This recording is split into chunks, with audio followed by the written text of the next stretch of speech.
I wanted to graft these wild quince with a few different pear varieties.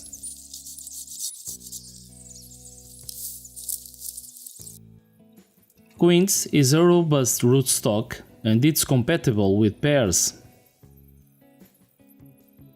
Its root system can also adapt well to the clay area where it's growing, which has a tendency for long periods of waterlogging that can kill most plant roots. The wedge grafting technique was selected because it was very early spring, early March.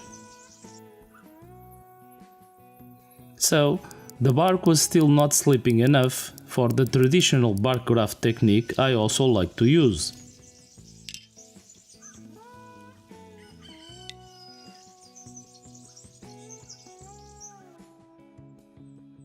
With this technique, dormant scions can be grafted to dormant rootstocks.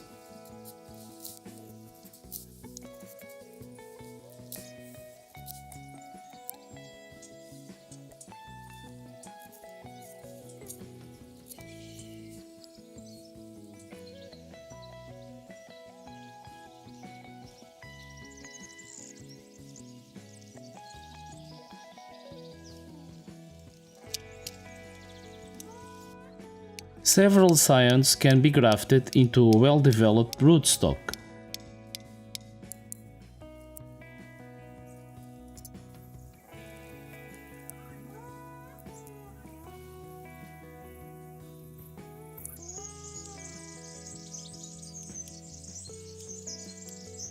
In this case, I am grafting 3 scions of 3 different varieties of pears. With this technique, the scions can have very different diameters.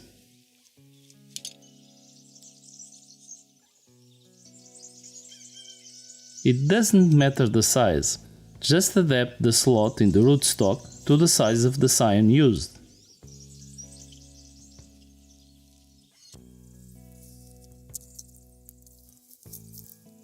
As usual, protection from water and air is essential for graft success.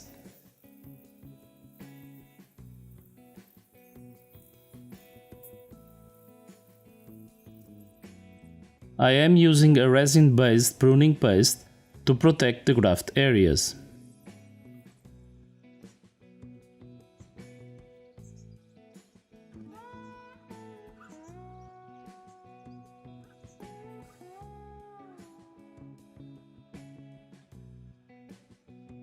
With this type of graft, the scions can take some time to start growing. More than 1 month is not unusual.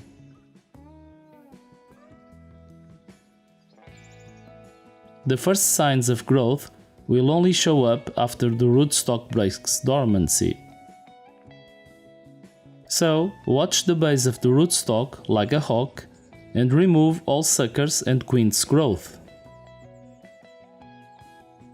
If you let rootstock growth unchecked, its vigor will divert all the flow of sap and the grafts will dry out. I decided to remove the middle third variety since the other 2 were much more vigorous, and keeping them in check by pruning would slow the new tree growth.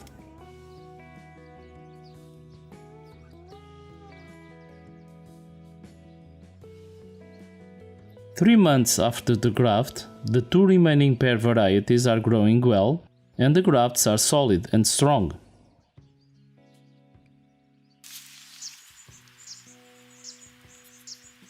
Nevertheless, pruning excessive growth or stacking the graft is a good idea to avoid the possibility of breakage by strong winds.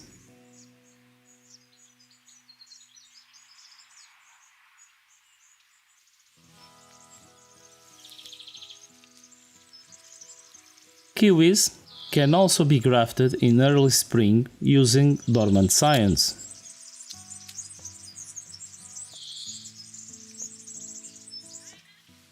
Several techniques can be used, like whip and tongue, which I am using here.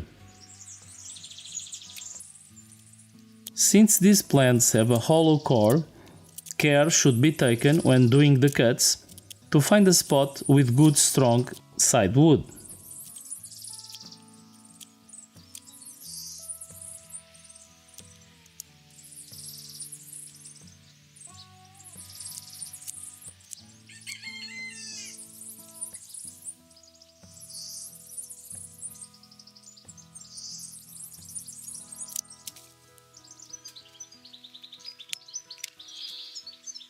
When the rootstock and the scion have similar diameters, this technique is very effective and rarely fails.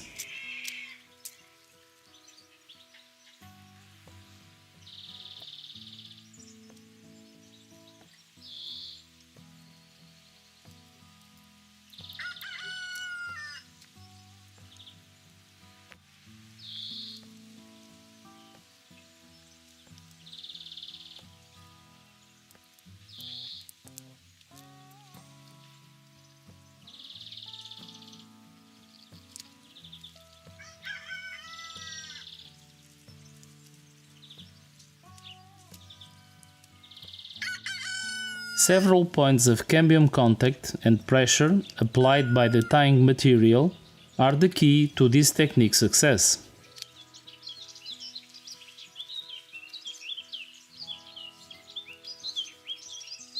Here I am protecting the graft area and scion with parafilm, but other types of graft protection can be used.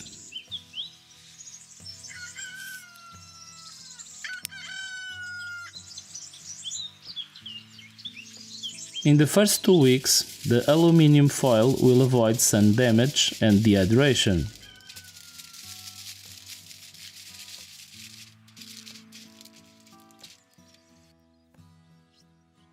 Three weeks later, I removed the aluminium foil and the first leaves are breaking the parafilm. There is no need to remove it.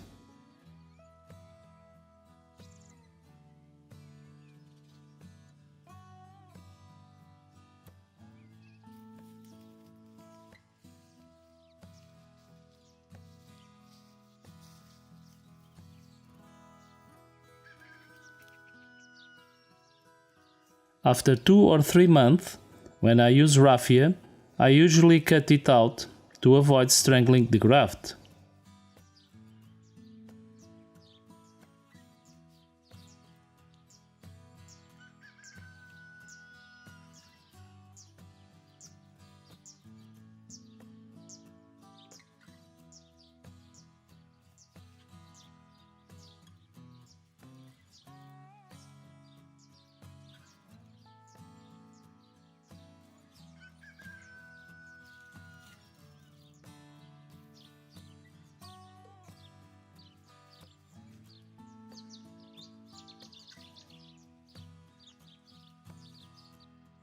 The modified cleft graft and the chip budding technique that I am executing here with dormant buds in the fig tree will also work well with kiwis.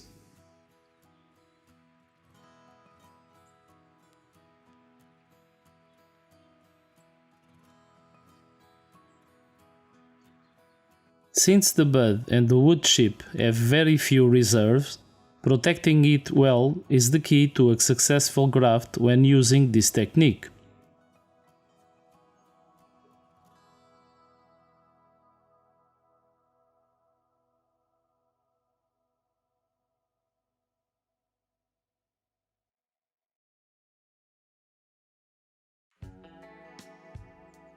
When grafting young rootstocks, several techniques can be used, like ship budding, whip and tongue, and the modified cleft graft I am using here.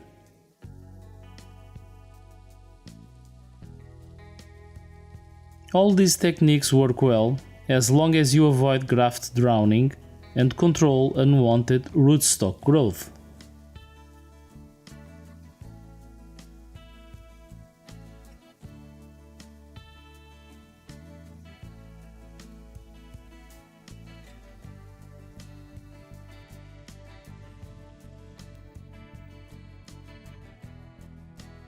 When changing varieties in older plants in the field, all these techniques can be used, but one of the most effective is ship budding.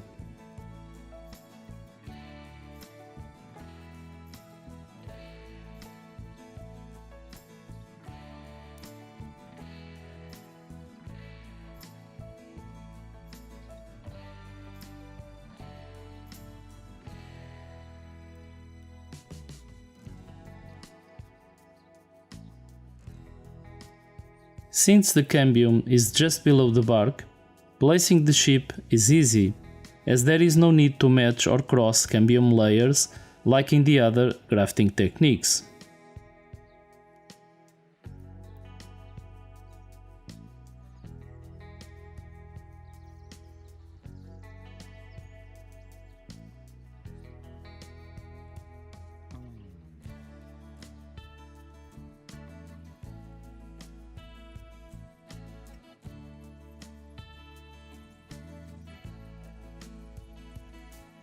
Nevertheless, as always, failure to protect the chip effectively against dehydration will result in a failed graft.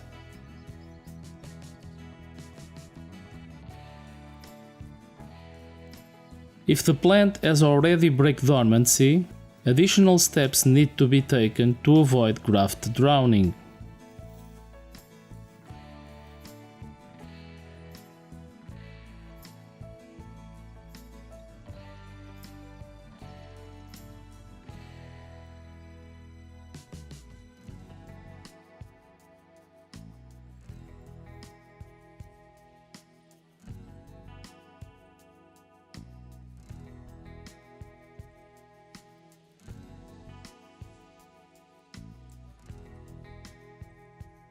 The graft union seems solid, and the grafted variety is growing well.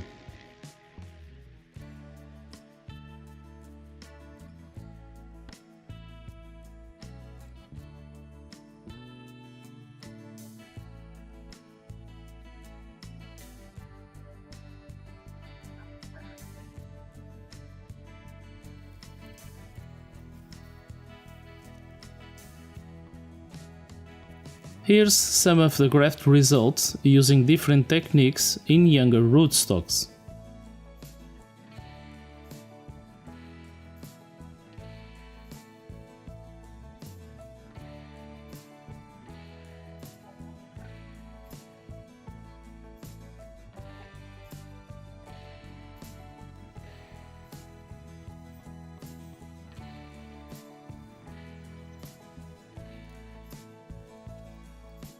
After a few months, it's usually a good idea to remove the tying material so the graft is not strangled in that area. Stake the graft during the first year to protect it against breakage.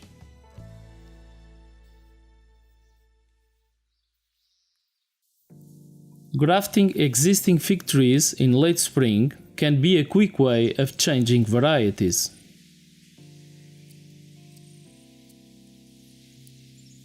This tree is actively growing, and so the flow of sap is very high.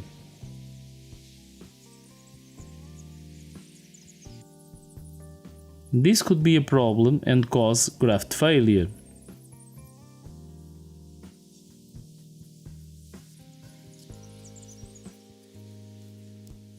However, the heavy pruning needed to select the branches to graft will provide points of escape for excessive sap pressure.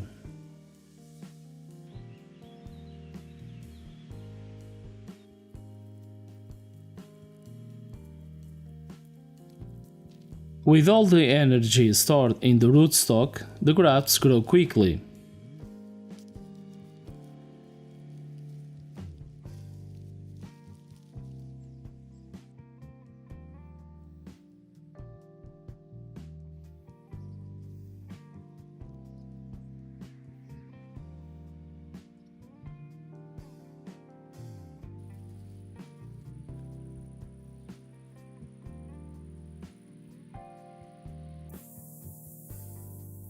Here I am applying the same techniques to create a multiple variety fig tree.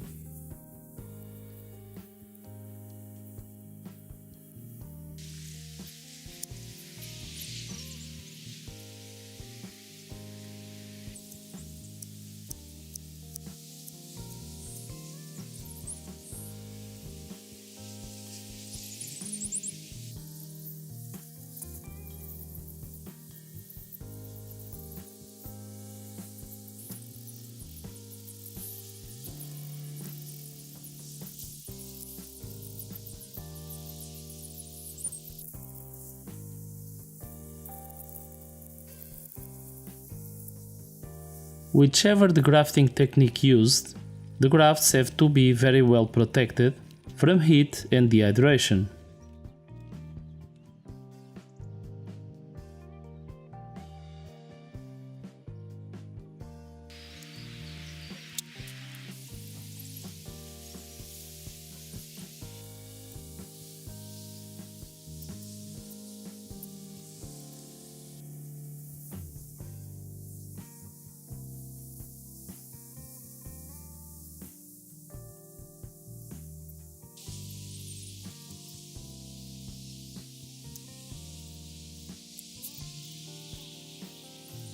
The scions I am using were stored in the fridge for more than 4 months and are showing signs of tissue decay and dehydration.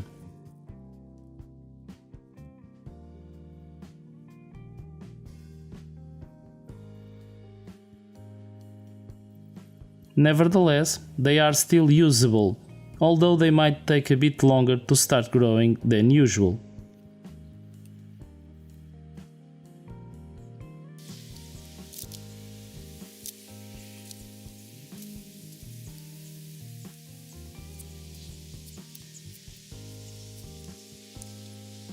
Whenever possible, it's better to graft young rootstock branches, like this one.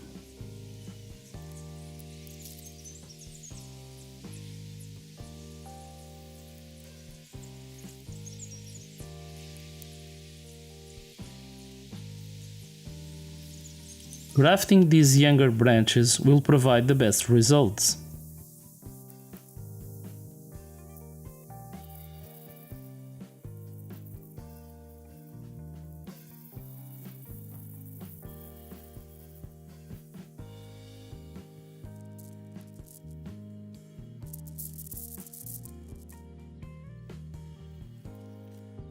If you appreciate my work, like, subscribe, share the video and leave a comment to help me make more. Click the bell to receive notifications of new videos. Thanks for watching. Check the video description and the channel for more detailed fruit and technique specific grafting videos shown here.